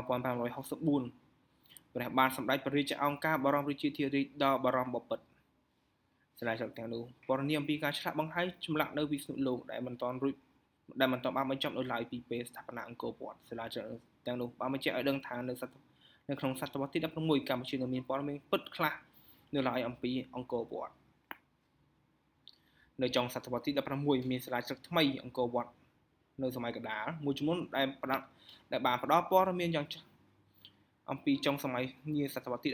16ក្រោយរាជព្រះបាទអង្គច័ន្ទសាលាចរឹកអ៊ីម៉ាលេខ2លេខ3បាទចរឹកថាព្រះបាទជ័យជេដ្ឋាបានបន្តជួសជុលពិស្ណុលោកនិងទីកន្លែងកម្ពុជាបុរាណដទៃទៀតបន្តពីព្រះបិតានិងព្រះអាយកោរបស់ទ្រង់គឺព្រះបាទអង្គច័ន្ទសាលាចរឹកដំបូងអ៊ីម៉ាលេខ2ចរឹកដោយព្រះមហាក្សត្រត្រីយ៉ានីនៅក្នុងឆ្នាំ1577និងសាលាចរឹកអ៊ីម៉ាលេខ3ចាស់ដោយបត្រារបស់ព្រះមហាក្សត្រត្រីយ៉ានីគឺព្រះអង្គគ្រងរាជ្យនៅក្នុងឆ្នាំ1579ក្នុងសាលាចក្ររបស់ព្រះមហាក្សត្រីយ៉ានីទ្រង់បានចាប់ផ្ដើមដោយក្រមងារព្រះអង្គឯងថាសម្ដេចព្រះរាជមេដាមហាកល្យាណវតីស្រីឧត្តមជាតិស្ត្រីព្រះមហាឧបាសិការដ្ឋបពិតហើយមានចំណុចមួយក្នុងអត្ថបទចរិតបានបញ្ជាក់ថាបុត្រារបស់ព្រះនាងដែលជាព្រះរាជាបានជួសជុលពិស្ណុលោកនៃកម្ពុជាបុរាណនៅក្នុងសាលាចក្រអ៊ីម៉ាលេខ3ព្រះរាជាបានបង្ហាញព្រះអង្គថាទ្រង់ជាព្រះសម្ដេចព្រះជ័យជេដ្ឋាធិរាជចៅអង្គការបរមរាជាធិរាជរាមាធិបតីត្រីភូមិនីតិពរមធម្មរាជសម្ដេចព្រះមហាឧបាសកម៉ាស់អង្គហារាជបពិតចំណំសាច់រឿងនៅគួរចាប់អារម្មណ៍នោះគឺព័ត៌មានថាចាប់ពីក្រុងរាជតទៅទ្រង់ប្រាថ្នាកសាងជួសជុលពិស្ណុលោកសាលាចរឹកក៏បាននិយាយដែរថាស្ដេចអង្គនេះមានបុត្រាប្រសូតក្នុងឆ្នាំទុនសាយ1501ឬក៏ឆ្នាំ1679ជាបន្តទៀតក្នុងសាលាចរឹកនោះព្រះអង្គបានរៀបរាប់អំពីគ្រួសាររាជវង្សក្នុងសម័យបុរាណដែលបានស្ថាបនាព្រះមហានគរឥន្ទប្រស្សនិងព្រះពិស្ណុលោកនិងរាល់សំណង់ទាំងអស់នៅគ្រប់ទីកន្លែងក្នុងកម្ពុជាទេសបន្ថែមពីលើនោះព្រះអង្គបានឧទ្ទិសបុណ្យកុសលដែលទ្រង់សាងឡើងនេះទៅដល់ព្រះមេដាព្រះបិតានិងព្រះអាយកោនិងអាយិការបស់ទ្រង់ដូចជាពងសាវតា1170និងពងសាវតានងទំនងជាចង់បង្ហាញថារាជវង្សដែលចាប់ផ្ដើមពីរាជស្ដេចអង្គច័ន្ទពងសាវតាអស់នងក៏បាននិយាយដែរថាព្រះរាជាក្នុងពេលនោះមានបុត្រាមួយអង្គប្រសូតក្នុងឆ្នាំ1579មានព្រះនាមថាពញាតនក្រោយមកទ្រង់មានព្រះនាមថាបរមរាជាធិរាជនិងរាមាធិបតីការផ្លាស់ប្ដូរនៅអយុធ្យាក្នុងឆ្នាំ1569ដល់1590ដើម្បីយល់អំពីទំនាក់ទំនងកម្ពុជានិងអយុធ្យាតើពងសម្រាប់ប្រទេសទាំងពីរនេះដើម្បីយល់អំពីទំនាក់ទំនងប្រទេសកម្ពុជានិងអយុធ្យានិងពងសម្រាប់ប្រទេសទាំងពីរនេះផងនោះយើងត្រូវមានចំណេះដឹងខ្លះអំពីប្រវត្តិសាស្ត្រអយុធ្យារហូតដល់ចុងសតវត្សទី16យោងទៅតាមប្រពៃណីអ្នកស្រុកអយុធ្យាប្រវត្តិសាស្ត្រអយុធ្យាបានបង្កើតឡើងនៅក្នុងឆ្នាំ 351ដោយព្រះអង្គម្ចាស់មួយព្រះអង្គដែលយាងមកពីកន្លែងផ្សេងរួមជាមួយនឹងប្រជានុរាស្ត្ររបស់ទ្រង់ដើម្បីស្វែងរកដីទំនេរថ្មីធ្វើកសិកម្មពេលមកដល់តំបន់អយុធ្យាពួកគេក៏សម្រេចថាជាទីល្អរួចក៏បានកសាងក្រុងមួយយោងតាមឯកសារប្រវត្តិសាស្ត្រអយុធ្យាបុរាណមិនយូរប៉ុន្មានក្នុងឆ្នាំ1351-52ពួកគេបានរួបរวมតំបន់នេះជាសុផាន់បុរីនៅខាងលិចនិងលុបបុរីនៅភាគខាងជើងដើម្បីចាប់ផ្ដើមពង្រីកជារាជាណាចក្រធំមួយប្រកបណាស់រឿងនេះមិនពិតទេនៅជុំវិញអយុធ្យាទាំងមូលមានសំណង់ប្រាសាទរចនាបថខ្មែរចាស់ៗដែលបានបង្ហាញទឹកតាំងថាមានប្រជាជនរស់នៅទីនេះរួចស្រេចទៅហើយមានអ្នកដឹកនាំនិងមានការអភិវឌ្ឍយ៉ាងច្រើនមុនឆ្នាំ1351លើពីនេះទៀតអយុធ្យាមិនមែនជាមជ្ឈមណ្ឌលល្អសម្រាប់ដាំស្រូវនោះទេទីតាំងអយុធ្យាជាកំពង់ផែដងទន្លេល្អមួយនៅក្នុងទៅសមុទ្រចាប់ពីឆ្នាំ1280ចិនសរសេរកំណត់ហេតុយ៉ាងច្រើនអំពីទីកន្លែងក្បែរឈូងសមុទ្រថៃដែលមានទំនាក់ទំនងពាណិជ្ជកម្មជាអចិន្ត្រៃយ៍ជាមួយនឹងប្រទេសចិនហៅទីនោះថាសៀនឬក៏សៀមក្នុងពេលនោះឈ្មោះសៀមមិនមែនមានន័យថាថៃទេការសិក្សាអំពីភាសាថៃបានបង្ហាញថាពួកគេបានផ្លាស់ទីពីវៀតណាមខាងជើងឈ្មោះទៅលាវនិងថៃប្រហែល 2000 ឆ្នាំកន្លងមកហើយពួកគេបានទៅដល់ថៃភាគកណ្ដាលភាគខាងជើងប្រហែលក្នុងឆ្នាំ1000ឬក៏1100នៃគ្រិស្តសករាជប៉ុន្តែពួកគេមិនទាន់ទៅដល់អយុធ្យាទេនៅក្នុងសតវត្សទី14ដោយដែលខ្ញុំបានសង្កត់បញ្ជាក់ក្នុងមេរៀនមុនអំពីប្រវត្តិភាសានៅអាស៊ីអាគ្នេយ៍បានបង្ហាញថាតំបន់ថៃកណ្ដាលនិងខាងត្បូងគឺជាតំបន់ភាសាមនខ្មែរមុនពេលថៃបានមកដល់ទឹកតាមភាសាថៃដំបូងនៅសកលថៃនៅភាគខាងជើងប្រទេសថៃគឺនៅទីនោះមានសាលាចក្រជាភាសាថៃនាសតវត្សទី14ដែលមានតួអក្សរថៃប៉ុន្តែមានសាលាចក្រជាភាសាខ្មែរយ៉ាងវែងនិងមានឥទ្ធិពលខ្មែរយ៉ាងច្រើនដែលស្ថិតនៅក្នុងសំណង់ស្ថាបត្យកម្មនៅក្នុងនោះនាសតវត្សទី13និង15សកលថៃមានរដ្ឋាភិបាលដឹកនាំផ្ទាល់និងមានគ្រួសាររាជវង្សហើយមិនរួមជាមួយនឹងអយុធ្យានៅភាគខាងត្បូងទេក្រោយឆ្នាំ1280មានកំណត់ហេតុជាច្រើនអំពីទំនាក់ទំនងរបស់រវាងសៀនជាមួយនឹងប្រទេសចិនរួមទាំងរបាយការណ៍ចិនអំពីទំនាក់ទំនងជាមួយកំពង់ផែផ្សេងទៀតនៅតាមឈូងសមុទ្រថៃក្នុងឆ្នាំ1349ចិនថាសៀនបានរួបរวมជាមួយនឹងលហ៊ុនលុបបុរីឬក៏លវដើម្បីបង្កើតជាអាណាចក្រថ្មីធំមួយដែលចិនហៅថាសៀនឡូចិនបានបន្តប្រើឈ្មោះសៀនឡូនេះសម្រាប់ប្រទេសថៃរហូតដល់សតវត្សទី19ដូច្នេះរបាយការណ៍ចិនក្នុងឆ្នាំ1349ស្របទៅនឹងពងសប្តាហ៍អយុធ្យាពីឆ្នាំ1351-52អំពីការរួបរวมទីក្រុងកំពង់ផែមួយជាមួយនឹងលុបបុរីឬក៏លវប្រហែលអយុធ្យានៅទីនោះមួយដែលចិនបានស្គាល់ថាសៀនពេលលោកជឿទឹកផាន់មកដល់អង្គរក្នុងឆ្នាំ1296គាត់បានលើកគេនិយាយថាកាលពី 2-3 ឆ្នាំមុននោះមានសង្គ្រាមរវាងសៀមនិងកម្ពុជាហើយសៀមនោះស្ថិតនៅនិរដីអង្គរនេះបញ្ជាក់ឲ្យថាសៀមនៅក្បែរសមុទ្រគឺមិនឆ្ងាយចូលទៅដីគោកទេពុំមានសាលាចក្រច្រើនទេនៅអយុធ្យាប៉ុន្តែសាលាចក្រដែលមានតិចតួចនោះបានបង្ហាញថាភាសាសំខាន់បំផុតរបស់អយុធ្យាដែលយ៉ាងហោចណាស់រហូតដល់ពាក់កណ្ដាលសតវត្សទី15គឺជាភាសាខ្មែរនៅរវាងឆ្នាំ1440និងឆ្នាំ1460មានសាលាចក្រមួយចំនួនតូចជាភាសាខ្មែរចរិតដោយព្រះមហាក្សត្រក្នុងពងសវតាអយុធ្យាគេបានហៅព្រះអង្គនោះថាជាស្ដេចត្រីលោកនាថប៉ុន្តែក្នុងសាលាចក្រព្រះអង្គមានក្រុមងារថាជ័យពរមទេពាទីទេពដែលជាការបង្ហាញអធិពលនៃក្រុមងារសម័យអង្គរជ័យវរ្ម័នទេវៈឬក៏ទេវៈស្ដេចអង្គនេះបានចាប់ផ្ដើមពង្រីកទឹកដីឆ្ពោះទៅទិសខាងជើងប្រហែលនៅក្នុងឆ្នាំ1440ព្រះអង្គបានដាក់សកលថៃឲ្យស្ថិតនៅក្រោមការត្រួតត្រារបស់អយុធ្យាក្នុងលក្ខណៈជាអាណាព្យាបាលឬជាការគ្រប់គ្រងពាក់កណ្ដាលអាណានិគមហេតុនេះគ្រួសាររាជវង្សសកលថៃត្រូវបានដាក់ឲ្យគង់នៅទីនោះជាភូឈួយឬជាស្ដេចលំដាប់ទី2ក្រោមព្រះមហាក្សត្រកម្ពុជានៅក្រុងអយុធ្យាបន្ទាប់ពីនោះមានសញ្ញាណឥទ្ធិពលភាសាថៃលើអយុធ្យាក្នុងសតវត្សទី15មានសាលាចរិកអយុធ្យាមួយចំនួនបានចារឹកជាភាសាថៃប៉ុន្តែប្រើតួអក្សរខ្មែរមិនមែនតួអក្សរថៃពីសកលថៃទេការផ្លាស់ប្ដូរពិតប្រាកដពីខ្មែរទៅថៃក្នុងតំបន់អយុធ្យាបានកើតឡើងក្រោយឆ្នាំ1569ក្នុងឆ្នាំនោះប្រទេសភូមាបានឈ្លានពានអយុធ្យានិងបានដណ្ដើមយកទីក្រុងនោះគ្រួសាររាជវង្សខ្មែរចាស់ត្រូវបានបំផ្លាញហើយភូមាបាននាំរាជវង្សសកលថៃដែលបានគ្រប់គ្រងភូមាក្នុងសង្គ្រាមឲ្យដឹកនាំបល្ល័ង្កអយុធ្យាពេលនោះជាលើកដំបូងហើយដែលអយុធ្យាទៅជាអាណាចក្រថៃក្រោមការដឹកនាំនៃគ្រួសាររាជវង្សថៃស្ដេចទី2នៃគ្រួសាររាជវង្សថៃថ្មីក្នុងក្រុងអយុធ្យាមានឈ្មោះថានរេនស៊ូឬក៏នរេសព្រះអង្គជាស្ដេចល្មូបសង្គ្រាមដំបូងព្រះអង្គបានច្បាំងជាមួយភូមាដើម្បីរំដោះអយុធ្យាឲ្យមានឯករាជ្យឡើងវិញបន្ទាប់ពីព្រះអង្គបានវាយលុកមួយផ្នែកផ្សេងទៀតនៃប្រទេសថៃហើយនៅក្នុងឆ្នាំ1593-94ព្រះអង្គបានវាយបំផ្លាញរាជធានីក្នុងវ័យរបស់ខ្មែរគូក៏សម្គាល់ថាស្ដេចនរេស៊ូមិនចាប់អារម្មណ៍លើក្រុងអង្គរទេសង្គ្រាមដំបូងរវាងអយុធ្យាជាមួយកម្ពុជាគឺអយុធ្យាចង់ដណ្ដើមយកកាន់កាប់រាជធានីបុរាណព្រោះគេគិតថាជារាជធានីដើមរបស់គេផ្ទុយទៅវិញទ្រង់នរេស៊ូជាស្ដេចសកលថៃពុំមានពាក់ព័ន្ធនឹងប្រពៃណីអង្គរឡើយ ដោយចាប់បានត្រឹមតែការត្រួតត្រានយោបាយនៅភាគខាងត្បូងកម្ពុជាដែលជាប់នឹងសមុទ្រមានសាលាចរិត2នៅចុងសតវត្សទី16ចំនួន4ដែលបានបង្ហាញពីចំណាប់អារម្មណ៍របស់អយុធជាលើវប្បធម៌បុរាណអង្គរសាលាចរិតនៅទាំងនោះមាន K285 និង K465 ពីបាក់ខែងមានការបរិច្ឆេទក្នុងឆ្នាំ1583នៃគ្រិស្តសករាជ K715 គ្រិស្តសករាជ1586មកពីគូលែននិង K1006 មានគ្មានការបរិច្ឆេទមកពីគូលែនដែរសាលាចរិតទាំងនោះបាននិយាយថាមានព្រះសង្ឃជាន់ខ្ពស់ក្នុងពុទ្ធសាសនាមួយអង្គឬច្រើនអង្គបាននិមន្តមកជួសជុលព្រះពុទ្ធបដិមាបាក់បែកនៅអង្គរនិងព្រំគូលែនក្នុងសាលាចរិត K1006 ព្រះសង្ឃនោះមានក្រុមងារដូចនឹងសាលាចរិត K285 និង K465 ហើយ K1006 នោះចរិតជាភាសាថៃប៉ុន្តែប្រើអក្សរខ្មែរនឹងបាននិយាយថាព្រះសង្ឃនោះមកពីអយុធ្យាកាលនោះជាពេលដែលអយុធ្យាត្រូវបានភូមិមានសុខថៃដណ្ដើមបានហើយព្រះសង្ឃទាំងនោះប្រហែលជាចេញពីសង្គមខ្មែរចាស់នៅអយុធ្យានឹងបាននិមន្តមកធ្វើកុសលនៅប្រទេសកម្ពុជាមានសាលាចរិតមួយទៀតនៅពេលនោះដែលគឺ K27 មកពីវត្តរំលងឬក៏អន្លោកសាលាចរិតនេះមានការបរិច្ឆេទក្នុងអំឡុងឆ្នាំ1587ដល់ឆ្នាំ1590ចរិតជាពីរភាសាសំទោសចរិតជាភាសាខ្មែរប៉ុន្តែមានលក្ខណៈចម្លែកខ្លាំងដោយពាក្យនិងព្យញ្ជនៈប្រកបច្រើនបង្ហាញពីឥទ្ធិពលថៃសាលាចរិតនោះបាននិយាយថាយើងបានបែកបាក់ហើយពេលស្ដេចនរេស៊ូវិលង្វែកក្នុងឆ្នាំ1587ក្នុងការវិលលើដំបូងមុនការឈ្លានពានរបស់ទ្រង់ដ៏ធំក្នុងឆ្នាំ1993សាលាចរិតនោះប្រហែលជាបង្ហាញថាខ្មែរអយុធ្យាមួយក្រុមដែលបានរួចគេចពីប្រទេសមកកាន់ប្រទេសកម្ពុជាក្រោយពេលសុខថៃបានចាប់ផ្ដើមគ្រប់គ្រងអយុធ្យាប្រហែលជាពួកគេជាទាហានរបស់ស្ដេចនរេស៊ូដែលបានរត់ចោលជួរហើយបានស្ថាបនាវត្តអន្លោកឬក៏វត្តរុំលោកការឈ្លានពានរបស់ស្ដេចថៃនរេស៊ូលើរាជធានីលង្វែកក្នុងឆ្នាំ1593គ្មានអ្វីជាមន្ទិលទេអំពីព្រឹត្តិការណ៍និងការបរិច្ឆេទនេះពីព្រោះបន្ថែមលើពងសប្តាហ៍យ៉ាងល្អរបស់អយុធ្យាដែលលោកលួងប្រសិទ្ធមានពួកអឺរ៉ុប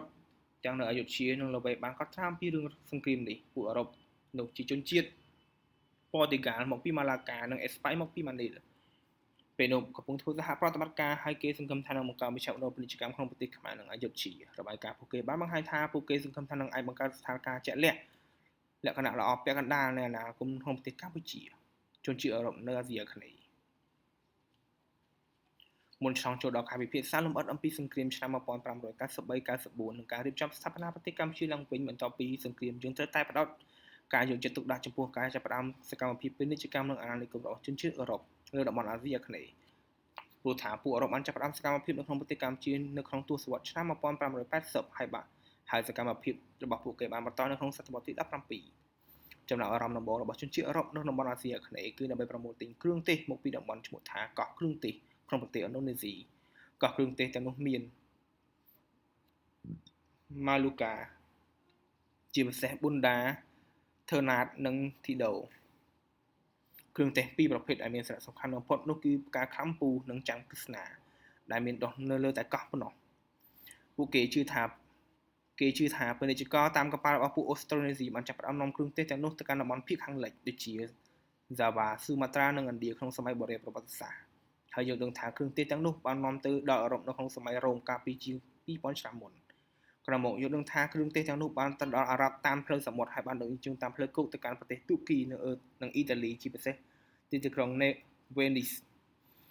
ផ្លូវគោកនិងផ្លូវសមុទ្រមេឌីទែរ៉ាណេទាំងនោះគ្រប់គ្រងដោយពួកអារ៉ាប់និងពួកទូគីនិងពួកអេស៊ីបតែតើជាមួយនឹងផែនទីនេះខ្ញុំសូម skip ចោលអត់យល់ច្រើនណាស់ទេ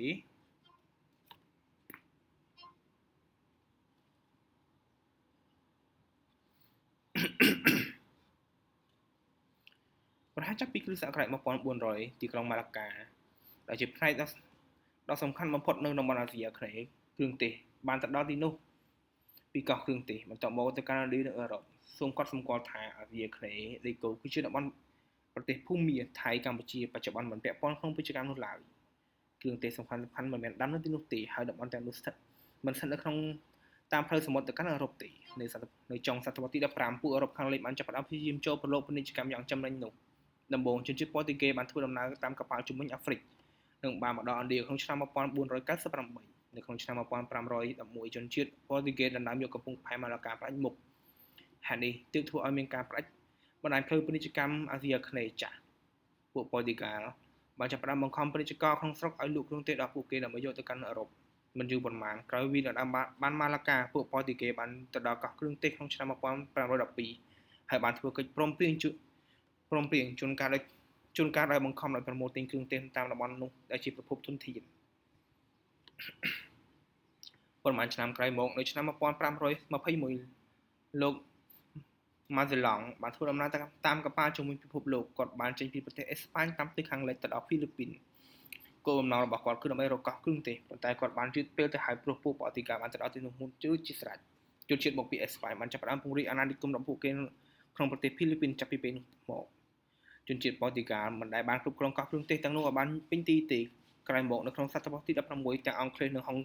ហូឡង់បានបង្កើតជាមជ្ឈមណ្ឌលពាណិជ្ជកម្មនៅទីនោះហើយហូឡង់ក៏បានគ្រប់គ្រងនៅទីនោះក្រោយឆ្នាំ1596ជាការពិតមជ្ឈមណ្ឌលដំបូងរបស់ហូឡង់នៅក្នុងប្រទេសឥណ្ឌូនេស៊ីគឺនៅបាងដាទោះជានៅទីនោះនៅឆ្នាំ1919សំទោស1519ពួកគេបានសម្រេចចិត្តផ្លាស់ទៅបាតាវីដែលបច្ចុប្បន្នគឺចាកាតានៅក្នុងកោះចាវ៉ាហើយក៏ដោយនៅក្នុងឆ្នាំ1620ជនជាតិអង់គ្លេសនិងប៉ូទុយហ្គាល់ត្រូវបានបង្ខំចេញពីកោះគ្រឿងទេសទាំងនោះបន្ទាប់ពីពួកហូឡង់បានគ្រប់គ្រងកោះគ្រឿងទេសទាំងមូលនៅក្នុងសតវត្សទី15 16និងដើមសតវត្សទី17ពួកអឺរ៉ុបពុំចាប់អារម្មណ៍ទៅលើតំបន់អាស៊ីគ្នេយ៍ដីគោកប៉ុន្មានទេពីព្រោះគ្រឿងទេសមានតម្លៃគេពុំដាំនៅទីនោះពាណិជ្ជកម្មសមុទ្រនៅប្រទេសដីគោកទាំងនោះស្ទើរតែទាំងអស់បានភ្ជាប់ទំនាក់ទំនងជាមួយនឹងប្រទេសចិននិងជប៉ុន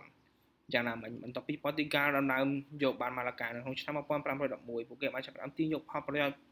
ពីបណ្ដាញពាណិជ្ជកម្មផ្លូវសមុទ្ររបស់ប្រទេសនៅអាស៊ីអាគ្នេយ៍លើកលែងតែកំពង់ផែសំខាន់មួយចំនួនតូចដូចជាម៉ាឡាកាជាដើមពួកគេ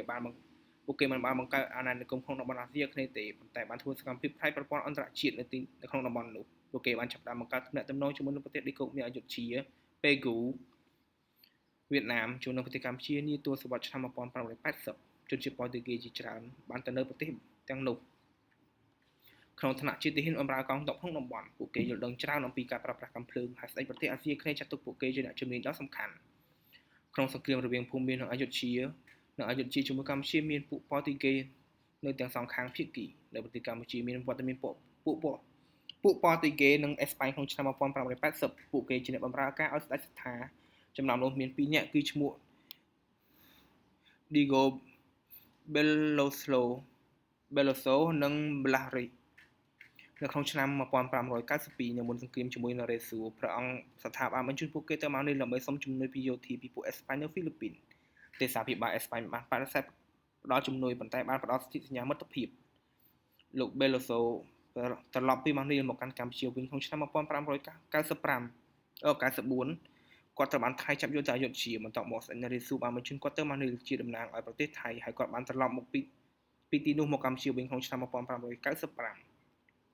ដែលមានរបាយការណ៍ជនជាតិប៉ូទុយហ្គេនិងអេស្ប៉ាញទាំងនេះទើបយកបានព័ត៌មានច្រើនអំពីរឿងរ៉ាវដែលបានកើតឡើងនៅក្នុងប្រទេសកម្ពុជានៅចុងសតវត្សទី16និងដើមសតវត្សទី17ក្រោយមកនៅសតវត្សទី17ពួកអង់គ្លេសនិងហូឡង់បានងាកចាប់អារម្មណ៍ជំនុំរបស់ប្រទេសដីគោកវិញដំបូងពួកគេបានទៅដល់ប៉ាតានីបន្ទាប់មកបានបង្កើតជាការិយាល័យពាណិជ្ជកម្មនៅអយុធ្យានៅក្នុងឆ្នាំ1620ជាពេលដំបូងដែលពួកហូឡង់បានមកកាន់កម្ពុជាពួកគេគឺជាពាណិជ្ជករយ៉ាងសំខាន់ក្នុងប្រទេសកម្ពុជានាពាក់កណ្ដាលសតវត្សទី17ការឈ្លានពានរបស់ថៃអូបន្លាយពីឆ្នាំ1593-94ហើយគ្រួសាររាជវង្សកម្ពុជាត្រូវបានបាក់បែកខ្ចាត់ខ្ចាយខ្លះយាងទៅលាវខ្លះទៀតត្រូវអយុធ្យាចាប់ជាឆ្លើយទោះជាយ៉ាងណាអយុធ្យាពុំបានកាន់កាប់ប្រទេសកម្ពុជាយូរទេហើយប្រហែលនៅឆ្នាំ1596កងទ័ពថៃបានត្រឡប់មកទៅអយុធ្យាវិញនៅក្នុងឆ្នាំ1594ដល់ឆ្នាំ1601ពួកអឺរ៉ុបបានធ្វើសកម្មភាពយ៉ាងសកម្មដើម្បីជួយព្រះអង្គម្ចាស់ខ្មែរមួយចំនួនឲ្យត្រឡប់មកក្រុងលង្វែកវិញនៅពេលនោះពងសាវតាមាននិយាយរឿងផ្សេងជាច្រើនពងសាវតាល្អជាងគេមួយមានសាច់រឿងខ្លះដែលសប្តាហ៍ថ្ងៃនឹងមានតែអត្ថបទបកប្រែជាភាសាថៃប៉ុណ្ណោះហើយខ្ញុំគិតថានៅទីនោះមានការពិតច្រើនព្រោះសាច់រឿងស៊ីនិងរបាយការណ៍របស់ពួកអឺរ៉ុបនៅសម័យកាលនោះខ្ញុំបានឲ្យឈ្មោះពងសាវតានោះថាពងសាវតា1170ព្រោះពងសាវតានេះកម្ពុជាបានថ្វាយទៅស្ដេចថៃក្នុងចុល្លាសករាជ1170ត្រូវនឹងគ្រិស្តសករាជ1808គឺមានរយៈកាល10ឆ្នាំមុនពងសាវតារបស់នងដើម្បីអត្ថាធិប្បាយរឿងនេះខ្ញុំបានសង្ខេបសាច់រឿងដូចខាងក្រោមនៅខាងឆ្វេងគឺនិយាយពីពងសាវតា1170ហើយនៅខាងស្ដាំគឺនិយាយពីរបាយការណ៍ពួកអឺរ៉ុប បន្ទាប់ពីស្ដេចនរេសួរវាយឲ្យបរាជ័យមកស្ដេចលង្វែកបានភៀសខ្លួនទៅស្រីសន្ធរបន្ទាប់មកទៀតទៅលាវព្រះបាទសូរយ៉ោពណ៌និងគ្រួសាររបស់ទ្រង់បានយាងទៅអយុធ្យាហើយបុត្រីរបស់ទ្រង់បានរៀបអភិសេកជាមួយស្ដេចនរេសួរនៅឆ្នាំ1595រាមធិបតីដែលដឹកនាំនៅខាងជើងនៅជើងព្រៃបានបណ្ដេញពួកថៃឈ្លានពានចេញពីកម្ពុជាតើតើនឹងរបាយការណ៍ពួកអឺរ៉ុបដែលរាជាប្រទេសកម្ពុជាបានសម្រាប់នឹងបានចាប់ពួកសៀមទាំងអស់នៅទីនោះហើយបានសម្លាប់ព្រះរាមរបស់ព្រះអង្គដែលលំអៀងទៅកាន់ពួកសៀមព្រះអង្គគឺជាខ្សែស្រឡាយស្ដេចអង្គមុនមហាក្សត្រថ្មីព្រះនាមអាណាចាប់បារានឬក៏អ្នកព្រៃបានអះអាងថាម្ចាស់ក្សត្រីពីមុនដែលជាព្រះមេដាក្មេងរបស់ស្ដេចដែលបានភៀសប្រកាសទៅស្រុកលាវគឺជាព្រះរាមឬព្រះអនុស្រីមួយអង្គរបស់បិតាទ្រង់នៅក្នុងឆ្នាំ1596ជនជាតិអឺរ៉ុប2នាក់ឈ្មោះ Louis France និង Anna Arum ជាបងប្អូននឹងគ្នាដែលមុននោះត្រូវបានស្ដេចកម្ពុជាទុកដូចជាកូនធွာហើយពួកគេគឺជាមេឈ្នួញសមុទ្រដែលបានធ្វើជំនួញឲ្យមិនបានដឹងអំពីព្រឹត្តិការណ៍បានកើតឡើងទេរិះនិងបេឡូសូនិងប៉ាពូរបស់គេបានទៅដល់ប្រទេសកម្ពុជាហើយបានឃើញស្ដេចជ្រែករីកព្រះរាមាជើងព្រៃបានរៀបចំផែនការសម្លាប់ពួកគេទាំងពីរប៉ុន្តែពួកគេបានសម្លាប់ទ្រង់វិញនៅក្នុងឆ្នាំ1596ពួកគេត្រូវចាំបាច់ត្រូវតែសម្លាប់អ្នកជ្រែករីកដើម្បីជៀសវាងកុំឲ្យស្ដេចនោះសម្លាប់ពួកគេព្រះរាមាជើងព្រៃមានបុត្រា2អង្គគឺអ្នកណន់និងអ្នកនូអ្នកណន់តាំងព្រះអង្គជាស្ដេចនៅក្នុងថ្មគូលកំពង់ស្វាយអ្នកនូជាបូជាព្រះសពបិតារួចហើយបានគ្រងរាជ្យជាស្ដេចនៅស្រីសន្ធរអ្នកទាំងពីរមានក្រុមងារថាសម្ដេចរាមាធិបតីបន្ទាប់ពីស្ដេចជ័យរាជសុគតបុត្រារបស់ព្រះអង្គបានឡើងគ្រប់គ្រងប្រទេសកម្ពុជាជនជាតិអឺរ៉ុបទាំងពីរនាក់នោះសម្រាប់ចិត្តទៅជួបអតីតព្រះរាជាក្រែងនៅមានប្រជជនទោះបីជាទ្រង់មានប្រជជនក៏យាងមកសរិទ្ធវិញពួកនោះបានជួលអ្នកស្រុកឲ្យនាំផ្លូវទៅកាន់ស្រុកលាវពួកគេបានទៅដល់ព្រះរាជាទ្រង់ចូលទីប្រគល់ទៅហើយមានតែបុត្រារបស់ទ្រង់ព្រះនាមបរមរាជានៅមានប្រជជនជាតិអឺរ៉ុបទាំងពីរបានស្នើឲ្យទ្រង់និងគ្រួសារយាងត្រឡប់មកវិញនឹងនរសារីពួកអឺរ៉ុបបានចាក់ចេញពីប្រទេសកម្ពុជាតាមសំពើរួចហើយធ្វើដំណើរទៅកាន់ស៊ីណាវឬក៏វេនៅកូសាំងស៊ីនពីទីនោះទៅតាមផ្លូវគោកទៅស្រុកលាវមហាសក្តិចាស់បុត្រាច្បងនិងមន្ត្រីបានសឹកគុតទៅហើយបុត្រាពៅព្រះមេដាព្រះមេតុច្ឆានិងព្រះអាយកោនៅមានប្រជជននៅឡើយពួកគេបានធានាជូនពួកព្រះអង្គត្រឡប់មកកម្ពុជាវិញប៉ុន្តែដំបូងគ្រួសារព្រះអង្គនឹងបានបដិសេធពីព្រោះទ្រង់គឺជាក្សត្រតែមួយអង្គគត់ដែលទៅស្នងរាជបល្ល័ង្កហើយការធ្វើដំណើរមានគ្រោះថ្នាក់ណាស់ពេលពួកគេចាក់ចេញទៅស្រុកលាវខ្មែរអ្នកស្រុកចងម្នាក់ដែលឈ្មោះកែវព្រះភ្លើងបានលើកខ្លួនឯងជាមេដឹកនាំនៅភាគខាងលិចដោយរួបរวมខ្មែរចងឡាវ៉ាកោះរៀងនិងពួកអ្នកស្រុកព្រៃក្នុងប្រទេសកម្ពុជាក្រោយការចូលទីវង្គតរបស់អាណាចក្រឬក៏អ្នកព្រៃមានខ្សែស្រឡាយស្ដេចស្របច្បាប់មួយគឺព្រះអង្គគឺចាស់ព្រះពញាកែវបានរត់ចេញពីគុករួចបានបំផុសឲ្យមានក្រុមឧទាមនៅខេត្តមួយហើយបានប្រកាសព្រះរាជអង្គការស្ដេចទ្រង់បានចេញទៅចាក់ទៅមុខដើម្បីចូលរួមជាមួយនឹងពួកអឺរ៉ុបប៉ុន្តែពុំបានជួបពួកនោះព្រោះពួកនោះបានចាក់ចេញទៅហើយទ្រង់ក៏បានពង្រឹងព្រះអង្គឲ្យកាន់តែខ្លាំងនៅក្នុងខេត្តរបស់ទ្រង់ដោយអត្ថបទខាងលើអ្នកនូបានឡើងក្រុងរាជនៅស្រីសន្ធរឯរបាយការណ៍ពួកអឺរ៉ុបវិញបានបង្ហាញថាអាណាចាបាចារ៉ាន់បានបញ្ជូនទ័ពទៅវាយលោកចម្ប៉ាពេលត្រឡប់មកវិញមេទ័ពឈ្មោះអង្ញាតេជោបានគ្រប់គ្រងភាគីខាងបុត្រាស្ដេចខ្មែរជ្រែករីកបុត្រាស្ដេចជ្រែករីកហើយបានប្រកាសបុត្រាពៅរបស់ទ្រង់មួយអង្គព្រះនាមបច្ចៈចៅពញានូជាព្រះមហាក្សត្របុត្រាច្បងព្រះនាមពញាណន់មានការខឹងសម្បារនិងបង្កនឹងការវិប្រយុទ្ធគ្នាឡើងក្រោយមកពួកគេបានរួចរួមគ្នាវិញរួចបានច្បាំងសម្រាប់ចាក់ចៅពញាកែវហើយចៅពញានូបានឡើងក្រុងរាជចៅពញានូបានចូលដៃជើងក្នុងសង្គ្រាមជាមួយខេត្តតេឡេដែលបង្កមានក្រុមស្ដេចបះបោរឡើងកែវព្រះភ្លើងបានធ្វើដំណើរឆ្ពោះទៅស្រីសន្ធរហើយបានសម្រាប់អ្នកនូបន្ទាប់មកបានត្រឡប់ទៅកាន់ខេត្តរបស់គាត់វិញពេលដឹងដំណឹងថាពួកអឺរ៉ុបបាននាំអតីតបុត្រាព្រះមហាក្សត្រជាងត្រឡប់មកវិញពួកមន្ត្រីជាន់ខ្ពស់បានទម្លាក់ស្ដេចពញានូដើម្បីទទួលព្រះអង្គម្ចាស់មកពីស្រុកលាវនៅពេលនោះបងប្រុសរបស់ពីរអ្នករបស់ពញានូបានភៀសខ្លួនទៅខេត្តផ្សេងទៀតដែលមានព្រះអង្គសង្ឃឹមថានឹងបានមានអ្នកគ្រប់គ្រងទ្រង់នៅក្នុងឆ្នាំ1597ពួកអឺរ៉ុបបាននាំព្រះបាទបរមរាជាយាងត្រឡប់ទៅក្រុងរាជនៅស្រីសន្ធរវិញនៅពេលដែលអឺរ៉ុបមកដល់កម្ពុជាខេត្តទាំងឡាយដែលស្ថិតនៅក្រោមអំណាចរបស់បងប្អូនចៅពញានូកំពុងច្បាំងគ្នាប្រជាជនក្នុងតំបន់តេឡេ ត្រូវបែងចែកទៅតាមបកពួកក្នុងសង្គ្រាមនោះប្រទេសលាវក៏បានចាប់ផ្ដើមអន្តរាគមន៍ដោយអាវុធព្រីសនិងបេឡូសូបានជួយព្រះរាជាថ្មីនៅក្នុងសង្គ្រាមរបស់ទ្រង់មានបន្តអន្តរាគមន៍បន្ថែមពីប្រទេសលាវបរមរាជាបានផ្ដល់ឋានៈខ្ពស់ដល់ពួកអឺរ៉ុបនៅក្នុងឆ្នាំ1598គ្រប់ខេត្តទាំងអស់បានប្រកាសឯករាជ្យនិងបដិសេធបញ្ចូលក្រមអំណាចស្ដេចទេកងទ័ពរបស់ទ្រង់បានធ្វើការវាយលុកតែមិនទទួលបានជោគជ័យពីខែកក្កដាឆ្នាំ1598ប្រទេសនៅតែបែងចែកជានៅឡើយរីសនិងបេឡូសូត្រូវបានផ្ដល់ឋានៈជាមន្ត្រីថ្នាក់ខ្ពស់ហើយត្រូវបានប្រគល់ខេត្តយ៉ាងល្អពីរឲ្យគេគ្រប់គ្រងមន្ត្រីជាន់ខ្ពស់មានអំណាចបំផុតក្នុងប្រទេសពេលនោះគឺអង្គញាលក្ខណៈគាត់ជាមេដឹកនាំពួកម៉ាឡេនៅក្នុងឆ្នាំ1559លក្ខណៈម៉ាឡេនឹងចាំឈ្មោះបាវប្រាស់រស់នៅស្រុកត្បូងឃ្មុំពួកគេបានប្រមូលបានអ្នកគ្រប់គ្រងធ្វើបះបោគុតស្ដេចធ្វើបះបោធ្វើគុតស្ដេចនៅក្នុងឆ្នាំ1559លក្ខណៈម៉ាឡេបានសម្លាប់ពួកអឺរ៉ុបទាំងអស់រួមទាំងបេឡូសូនិងរីសផងដែរបុព្វហេតុរបស់ពួកស្វាយនៅប្រទេសកម្ពុជាត្រូវបានបញ្ចប់ពួកម៉ាឡេនិងពួកគូកនរបស់គេជាម្ចាស់ដដែលនៅទីនោះបានធ្វើគុតស្ដេចប្រជាអង្គការថែមទៀតបន្ទាប់ពីធ្វើគុតព្រះរាជារួចមហាសីរបស់ព្រះអង្គត្រូវបានអភិសេកជាមួយព្រះអង្គម្ចាស់អង្គពីរអង្គបន្តបន្ទាប់គ្នាទី1ព្រះអង្គម្ចាស់នន់ដែលត្រូវព្រះកែវភ្លើងធ្វើគុតទី2គឺព្រះអង្គយមទ្រង់មានព្រះសុខភាពខ្សោយហើយខេត្តទាំងអស់ស្ថិតនៅជាខេត្តឯករាជ្យនិងច្បាំងគ្នាទៅវិញទៅមកពេលនោះមានការបះបោរថ្មីមួយផ្ទុះឡើងក្នុងចំណោមខេត្តទាំងនោះអង្គញា